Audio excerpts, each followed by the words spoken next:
Welcome back to my YouTube channel. Make sure to like and subscribe to the channel for more interesting stories like these. Now, let's get into today's story video. Cheat on me with my best friend? I'll wreck your career and publicly humiliate both of you. Ted and Sarah have treated my wife and me like family for numerous years, almost since we moved in across the street from them. We were really close as a group of 4. Our children are the same age as theirs and are best buddies. We were all one huge family. We ate supper together many times a week. We have trips together.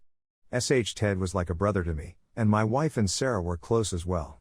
The news of an affair between my wife and Ted caught me totally off guard 5 months ago. My wife had left her email open on our computer, and I saw an email from her to her long-standing therapist in which she said that Ted would be accompanying her for an upcoming appointment again. WTF is going on? My thoughts raced. Why on earth would Ted be attending her treatment sessions without my knowledge? I ran a search and discovered some further emails to and from the therapist, confirming that Ted had been attending sessions with her for around 6 weeks. I examined our phone account and saw that they had been sending hundreds of SMS every day since late summer, culminating in about 500 per day by the holidays. In terms of the holidays, my wife and I hosted both our families, parents, siblings, etc., for Thanksgiving and Christmas dinners, and Ted and Sarah joined us for dinner or after dinner on both occasions. My wife and Ted were messaging each other across the room the whole time they were at our home celebrating with our families, according to text records. For months, they did it pretty much every time the 4 of us got together. And, just all day every day in general. But what disturbs me the most is that they were doing it right in front of Sarah and me. When I presented the proof to my wife, she acknowledged that she and Ted had fallen in love. It occurred right now. I'm not sure how. But I adore him, and I'm sorry I don't feel anything for you anymore. They'd gone on a school district trip together, something had occurred in her hotel room, and things had escalated rapidly. She stated, as I lay face down on the sofa, unable to look at her, that they had already made preparations to move out and divorce me and Sarah, and that although they didn't intend to move in together right away due to the kids, they would most likely do so soon. Meetings with the therapist were purportedly largely for the purpose of finding a gentle way to break this to me and Sarah, since they were so worried about our well-being. Sarah and I am very persuaded that they had no intention of informing us about the affair at all, and that they intended to discover their affections for one another many months later, when they'd found another cause to divorce the 2 of us. My wife left 2 months ago. I was and still am completely shattered. Every day, I weep. I was crying when I wrote the first few lines of this narrative. I'm always concerned about the influence on our children. But I'm also not a shrinking violet when I believe I've been mistreated. And in this situation, I was objectively terribly mistreated. So, a few years ago, Ted ran for a seat on the Board of Education as a huge underdog. I assisted him with campaign materials and debate preparation, and my wife, a well-known school district employee, this will be significant later, spread the news as best she could. To our amazement, he won in a squeaker, by just a few hundred votes. Ted's universe revolved on his position on the board. He volunteered for every committee he could find. As they were frequently attending to school activities and meetings together on nights and weekends, this became the basis of his affair with my wife. When I discovered the affair, my thoughts soon moved to vengeance, and it seemed to me that an extramarital affair between a member of the Board of Education and a school district employee was at best poor politics and perhaps a violation of district policy. Making matters worse for them was the fact that my wife was in the running for an available administrative post, and everyone knew she was almost certain to get the job and the significant salary boost that came with it. She had just completed her master's degree in school administration at the request of her principal and superintendent in order to be promoted to this precise post. I had lots of proof of the affair, including messages from both of them confessing to it, text records showing that they were messaging hundreds of times per day, emails to and from the therapist, and so on.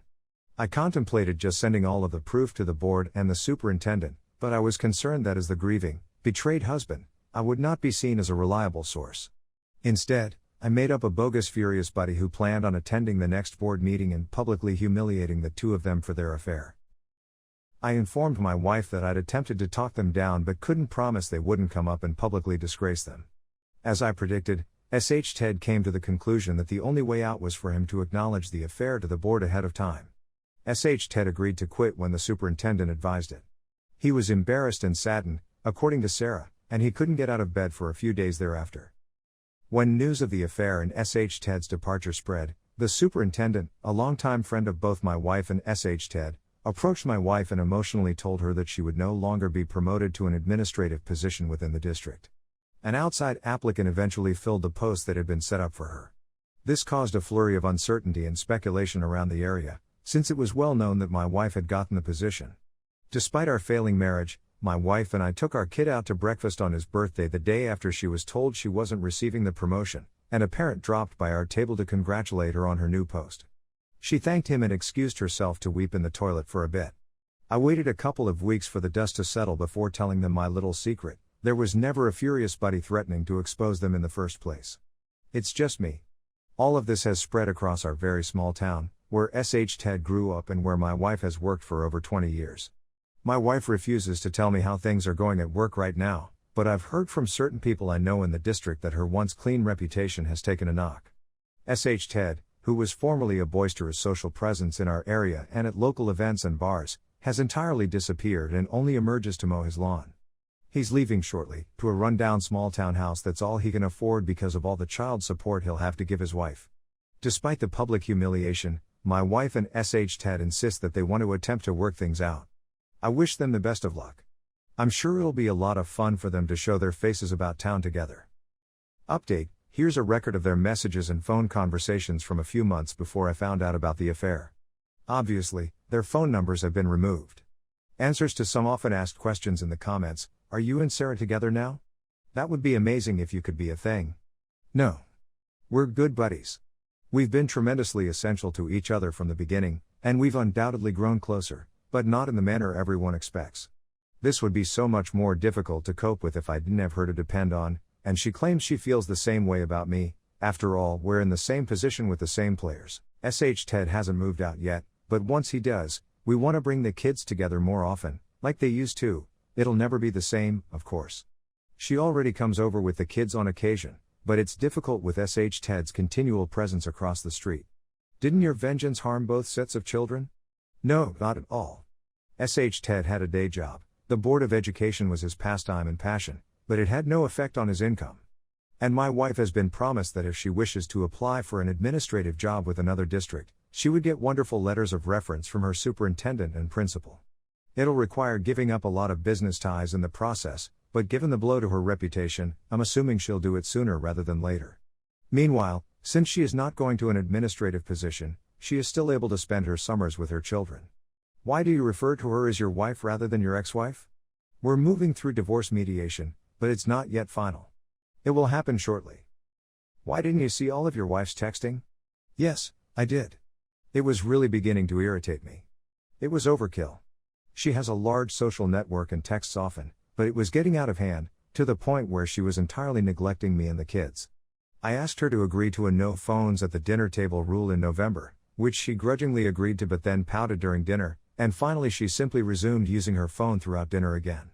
All of this to say, I was deafening. Not only was the messaging becoming strange, but her friendship with Ted was making me uneasy. Sarah had observed it as well and agreed.